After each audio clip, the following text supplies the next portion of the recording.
Welcome to Your Thoughts, Your Reality with Michael Cole, the podcast that shines a compassionate light on the journey of veterans battling through life's challenges. Michael is a dual elite certified neuroencoding specialist in coaching and keynote training presentations, dedicated to guiding military veterans as they navigate the intricate pathways of post-deployment life.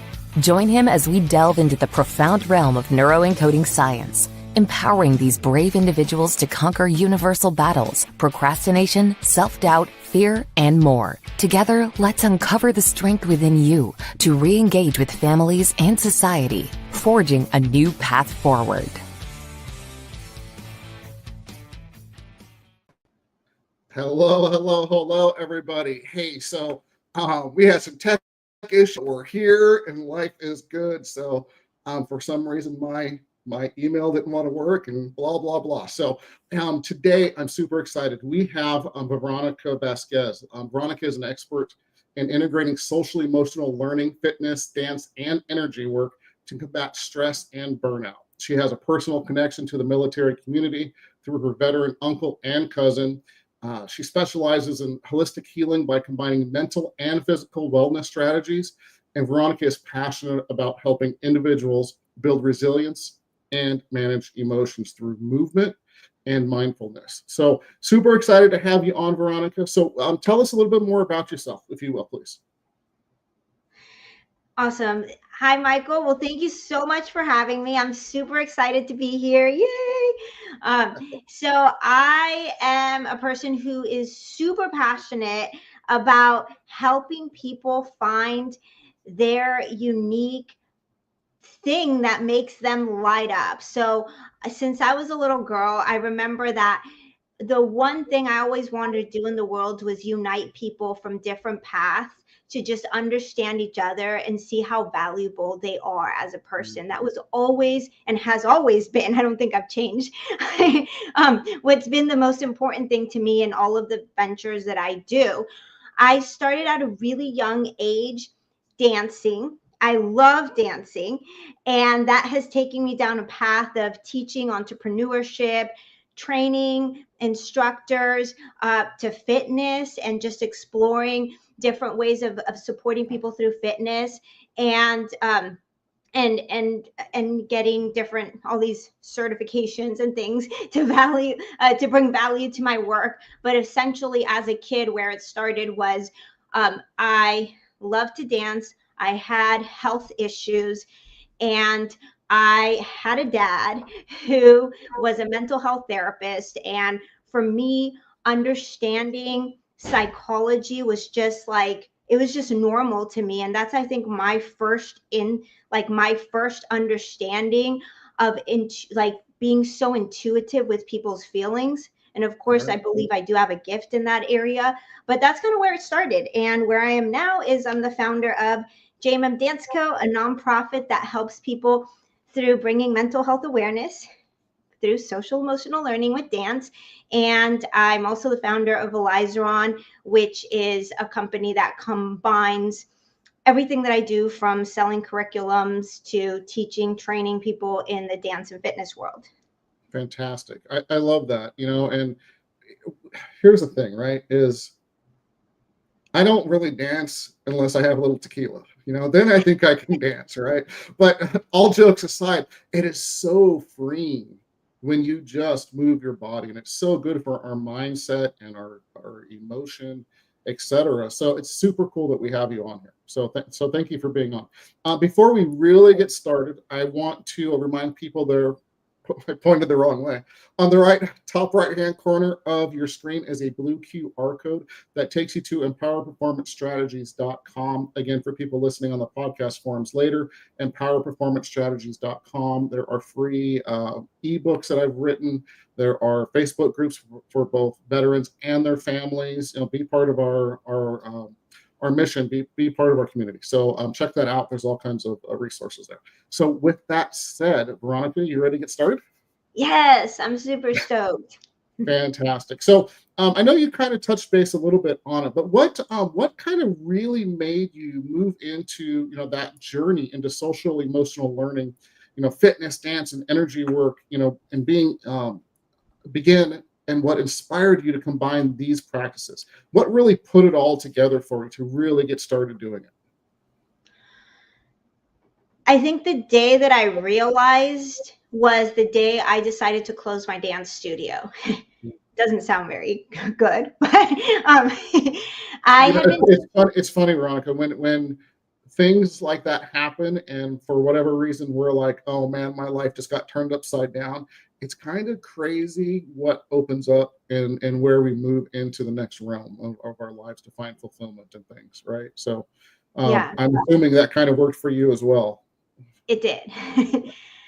So as a kid, I was a special individual and I just saw the world differently. And whether that was, I mean, I had what they call attention deficit disorder. I don't like to call that, but I see the world differently. Mhm. And um, and with that being said, I also had health problems. So for me, dancing and exercising wasn't something that was not just for my health problems, but just the culture that I grew up in. It wasn't something that was accepted, nor was it, I guess, good for my health. I'd end up using my inhaler and no nebulizer after. So those type of things. So it made me just want to do it more. But then also, for me, it was a natural connection of connecting my body with my emotions, because I had a hard time speaking up sometimes, not because I didn't want to speak, but because I felt misunderstood. I would notice and understand things differently. Most of the time people would be like, I don't know what you're saying, and I'd be so mad. It's like, how do you not know what I'm saying? So but I was just seeing what people were not seeing. Yeah. And when I started teaching, I was 16 years old. I had already been dancing for definitely my gift is dance, had been dancing all my life. Jazz, ballet, hip hop, lyrical. I'd been in competition teams. I had been in doing 9 seasons of mega performances for like a mega church of thousands of people twice a year. It was like huge performances that I would be in. So when I started teaching dance, I thought, I'm teaching dance like anybody else is what, that's how I saw. That's how I thought. Apparently that was not happening. and so 5 years later, after running my studio and working with kids of at-risk youth, special needs students, or in like individuals with different abilities, and like people with that had mental health issues happening, who were coming to my dance and fitness classes as an avenue for healing rather than for skill.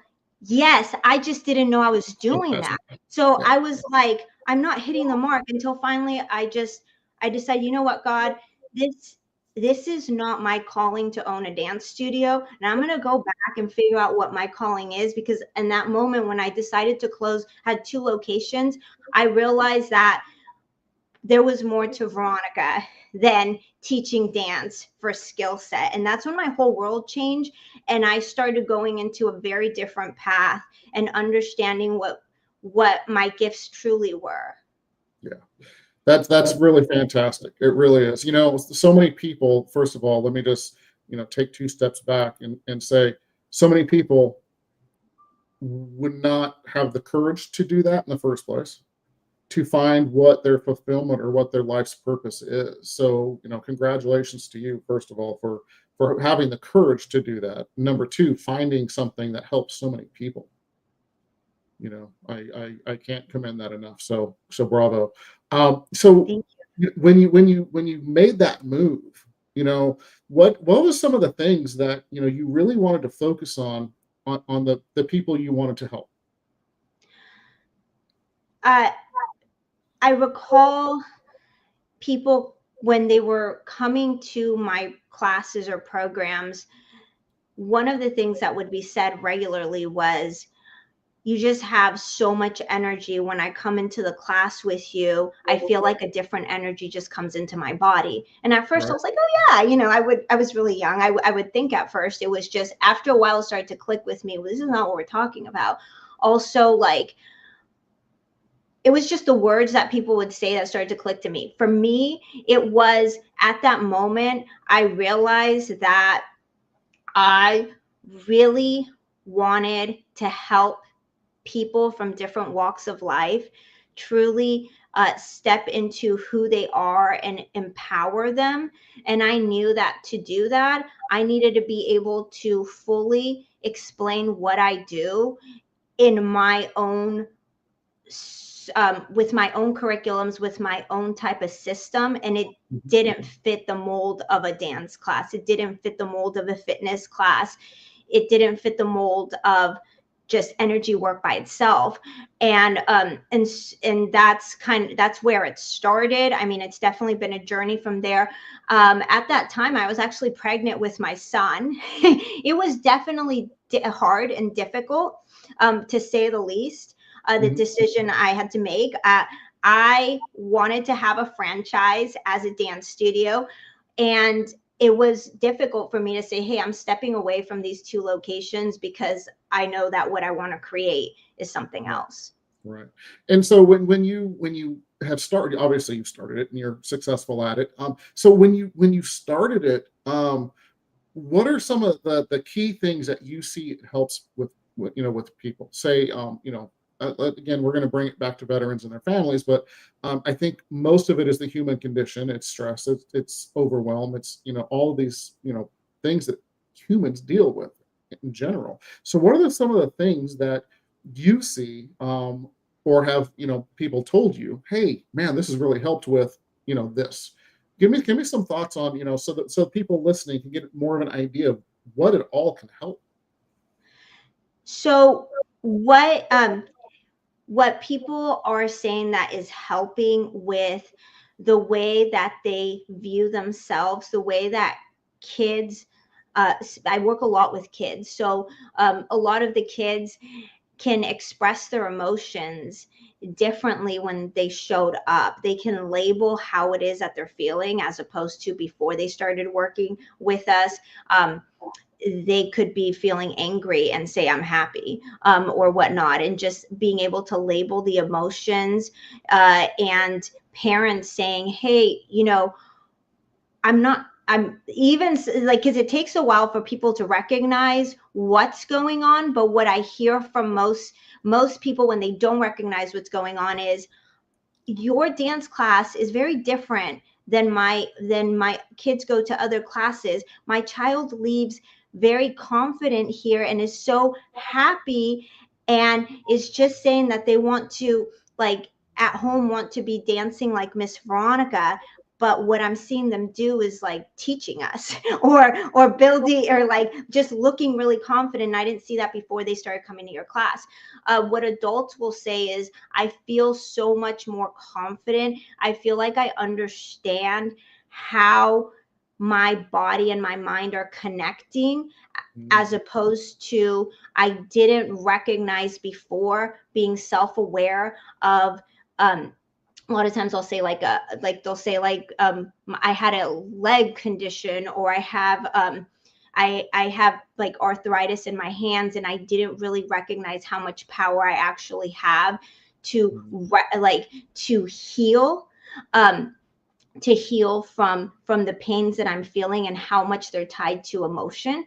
And those are the feedbacks that I get, that people recognize and understand that many of their, like, once working with me or working with our programs that we have, that their pain in the body, how much it's connected to the mental situation that is going on in their mind, whether it's a trauma, whether it is a feeling that they've maybe, some people have depression for so long, they don't even recognize that it's not normal to be depressed. Yeah. Right. Yeah. It becomes part of their identity, literally. Right. Yeah, absolutely. So give us some thoughts, if you will, on science behind body movement, that connects into the emotional and the mental, mindsets, and how the hormones, well, you'll discuss it, but I'm just going to say what I'm going to say, the hormones and things that are released when we move our body and change our physiology. Tell us, some of your thoughts on how that really connects. It connects tremendously. So from just psychologically, from the way that we walk or sit, shows so much to what's happening energetically and from a mindset perspective that I believe most people are not fully aware of the energy or the body posture that is causing the way that they're feeling and what they're manifesting out into the world. And once people recognize it, then they're like, oh, now I'm aware. But it also takes, it's not only like, okay, I'm doing and I'm aware. It's like, it's also people wanting to make that change, because one thing is knowing like that the connection between my mind and body makes a difference. The other one is, the other part of it is saying, hey, I'm going to do the work every day to be to continue to work on that self-awareness and on that self-care on me. And that's the hardest part. It's not really knowing the facts, but doing the work into it. And I believe that the reason for that is because I do believe, we all have trauma that, or we all have something that, the way that we were born, is, I guess what I'm trying to say is, we all come from different family backgrounds, and each family background carries its own generational trauma or its own generational blessings, right? That's why certain things are easier than others. And with that, when you're able to recognize like what patterns you've been having in your mind, in your body, in your emotions that are creating the outcomes that you're seeing in life, then from there you're able to see, well, what are the patterns that this person has that that I want to be like, and how do I now move my body differently, say different words, and start to feel differently. And let's see, the way that I connect that with people is, what's different about what I do is I won't go into a class and just start teaching dance or fitness. Like, I will go into the class and the first thing that I do is I give an affirmation to people. So if it's kids, I'll do something like, hi, everyone. Like, I am so excited to be here today with you. Who is excited? And then, we go, and I go, okay, we're going to start with the phrase, I am fearfully and wonderfully made. I can dance. I'm like, you're all going to say it with me. Are you ready? Come here, come here. And then we'll start with the small voice. I'm like, everybody, I am fearfully and wonderfully made. I can dance. Then I go to a medium voice, and then I go to a really loud voice, because what I'm trying to do is self-regulate, like get to see who needs self-regulation, who already has an idea of self-regulation in small kids. And so then I get them all ramped up. And what did I just do? I just made them say that they're fearfully and wonderfully made and that they can dance. So then without them recognizing, I'm already had them from their mouth say that affirmation before we even start dancing. And then when we start moving, I am having them move, but doing repetitive patterns. There's a whole thing to what I do. If it's adults, I start off with adults by giving a phrase to them of confidence, usually gets most people super uncomfortable. And then I start with patterns of movement that'll throw off from one style to the other, but that have a mind-body connection to where people say, oh my God, I feel like I had a mental workout, not a body workout, because we're playing around with patterns. Because what I want the body to do is I want that muscle memory for people, so that they're not just following my body because I said so, but that their body is, I'm starting to cue them without them realizing it, so that their body's starting to be curious of oh wait, I don't know how to do that. Now they're having to think. And when someone's having to think and be challenged, it's going to make them feel uncomfortable. It's going to bring out whatever's in whatever down here is going to come up to the surface. And then they're going to start to come to a self-awareness. And then from there, they could be like, okay, what do I want to do with this? Yeah, I love that. I love that. So, it's funny that, what we think, so we feel, as we feel, so we do, and as we do, so we have. And it's literally something that we learn in neuroencoding. And it's literally the thought process to doing, and how you feel, etc. And it's really cool how you do this, because there's so many times that, you know, when you're just sitting still and you're slumped over and you're in a disabling state where you're just not moving forward and stuck, and again, in all those, you know, unresourceful patterns. And when you change your body and your physiology, and then you start moving and you start thinking about those affirmations or whatever thoughts that, you know, you are thinking, whether it be in the class or on your own, and start smiling and dancing, because who doesn't start, if they're not thinking about a pattern and dancing, right? You're just moving and enjoying it. You're smiling, and it releases all of these amazing hormones. When the 22 muscles in your face smile, it automatically releases all of these great hormones that make you feel good. And so when you're putting those thoughts into your own brain in a class or whatever the case may be, it's absolutely magical how energy and motion, emotion, if you will, changes the game, because it becomes part of you. And it's so great that you're doing that.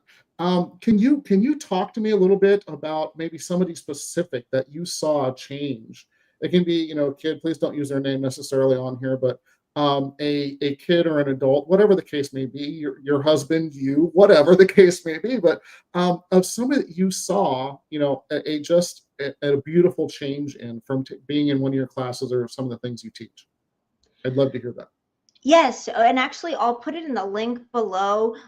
There's a lot, but one is actually a testimonial that I have from one of my programs, Moves Made for Me, and the parent actually in the testimony is saying how I'm making the kids feel in class, but she says a few things that are just really awesome. She says, you know, my daughter has cerebral palsy. And with cerebral palsy, her muscles don't always like move when they want to move.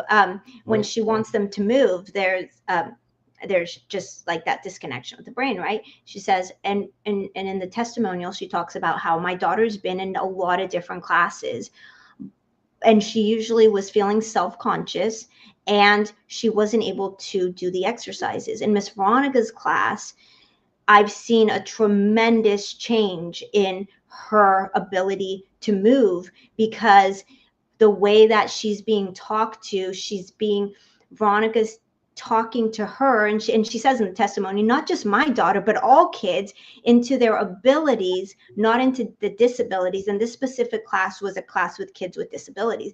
And she's telling them the potential of what they can do, not what they are doing right now. And I've seen my daughter be able to kick, to start jumping over things that I didn't even know she could do. And after a few months with Miss Veronica, now she's doing these things. We've even been able to pull out her braces for a short amount of time during the class. And these are huge steps for her, is what the mom talks about in the testimonial. And that example is one example that I've heard so many times with students with disabilities, that teachers will also mention this student wasn't able to do this 3-step follow of a movement before, and now they're able to. Or for me personally, I stopped following what I was told in dance classes.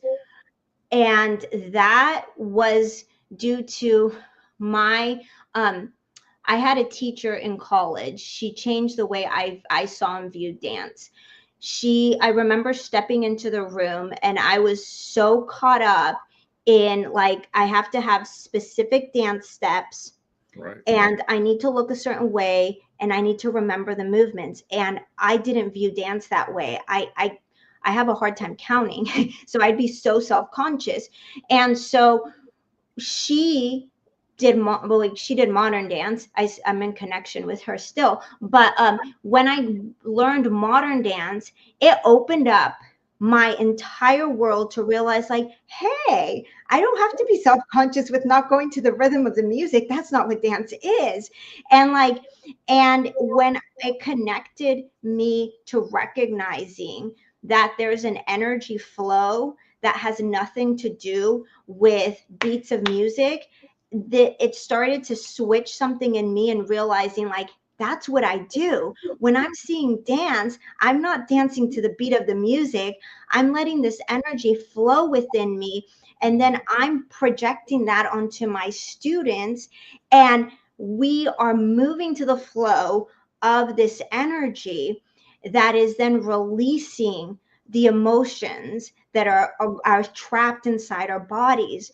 And when and so that it made a change to me of that realization.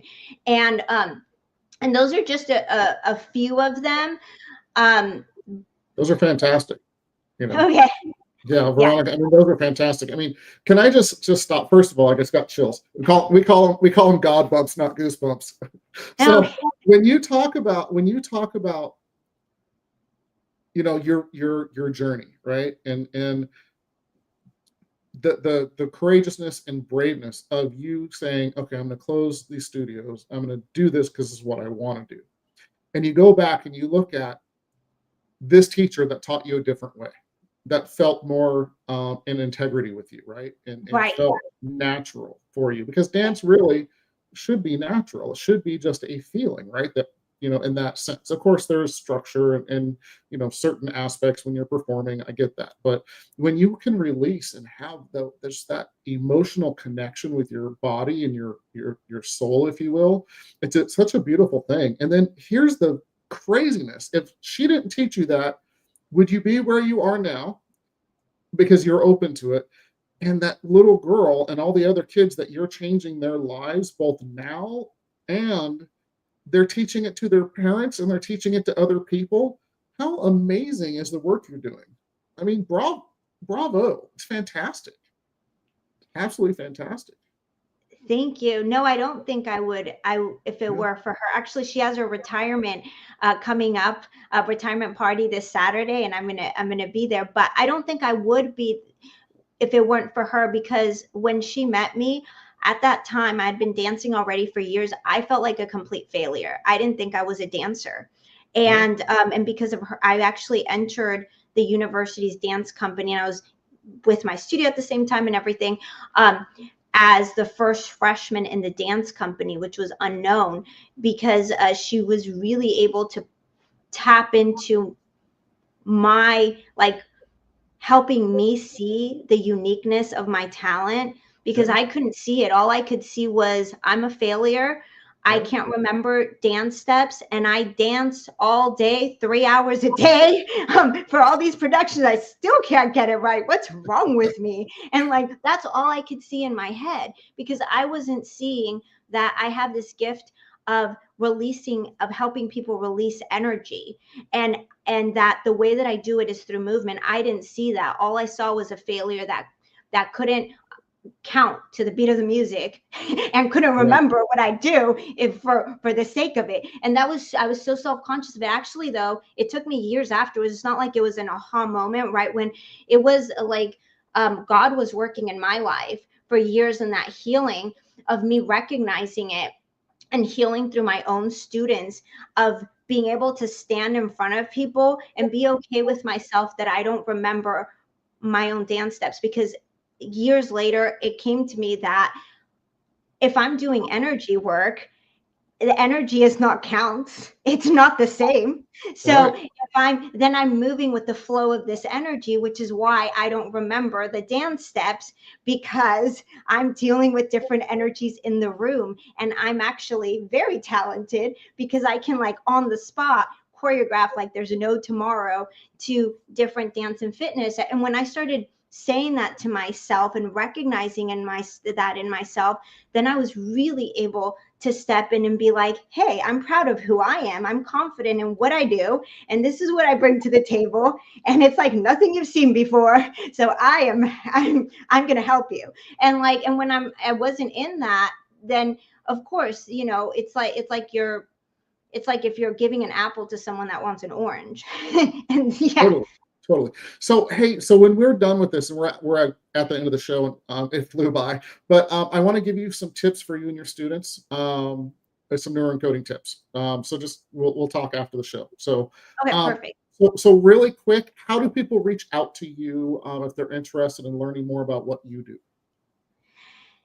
info@jmmdanceco.org is our email. JMM Dance Co is a nonprofit. They can look up at JMM Dance Co online. Also, just a quick thing. I just recently authored a journal that is a mindset journal for kids. And we do have, through our nonprofit initiative of getting these books into as many schools as we can in California. So we're definitely looking for people who may want to donate, buy one book, and it gives a book free to another kid. It's a wonderful book that helps kids understand the practices of journaling. And at Veronica Vasquez Garcia on Facebook or on Instagram, and just my site, veronicavasquezgarcia.com. Those are ways to connect with me. Absolutely love it. So, and if you can, please feel free to all of our social media, go in there and put all your information in there later on, when you get a chance. The more we can help your mission, we're in on all cylinders. So please put your info in there. And then if you can give 3 simple tips to get veterans and their families further faster. 3 tips that I have is, 1, get a paper and write down all the qualities of who you are. And even as a family, writing down the qualities of, as a family, what are your strengths? And then on the other side, writing down what are those things in your head that are coming up that are like, depending on what you believe in, the demons in Christianity, or just the blockages or whatnot, and write them on the other side so that you're able to see first, like, these are all the qualities of like who we are as a family, who we are as, and these are the things that we may be struggling with right now. But then at the end, finding a value. Like, I know for me and my family, every year we create our values as a family and our values as individuals, and they change with the seasons, right? And when we can have that in front of us and see who we are, then regardless of what season we're going through and what trauma we may be like going throughout the moment, then when we have it on paper, we're able to see. So that's number 1. Number 2 is taking walks in the mornings and just allowing yourself to be able to be fully in the presence of this moment right now. And then tip number 3 is to take time to really release things that if there's memories, if there's things that keep coming to you, that's a signal that's something that's a trauma or something you haven't released. So especially if you're going through I have a hard time with my words sometimes, but PST, and you're having like memories that come up of trauma of whatever that was, being like I said, being able to recognize, like, this is not just one passing thought, but this is something that I need to work on to release it, because it's not who I am. That's fantastic. And with PTSD, I think you're trying to say PTSD, right? Yes, that's Well, I knew. So a lot of times, with that trauma, the trauma generally happens once, and we relive it because it gets stuck, because we haven't processed it and released it with a different definition. PTSD can be helped, removed, released, if you will, when you find a new definition of what it meant to you, and then your brain can actually release it. And so that's an absolutely great tip. Lean into that, and do some work on it, because it keeps coming up. Absolutely love it. Veronica, you're absolutely fantastic. Thank you for being on the show. As always, I always tell people that time is the most precious resource we have as human beings. We do not get it back. So thank you for spending some of your time with us and some of your minutes of your life with us. Really appreciate it. Thank you, Michael. Thank you, everyone. Absolutely. And everybody, we're out of here. Bye. Thank you for joining us on another insightful journey of Your Thoughts, Your Reality podcast with your host, Michael Cole. We hope the conversation sparked some thoughts that resonate with you. To dive deeper into empowering your thoughts and enhancing your reality, visit empowerperformancestrategies.com. Remember, your thoughts shape your reality, so make them count. Until next time, stay inspired and keep creating the reality you desire. Catch you on the next episode.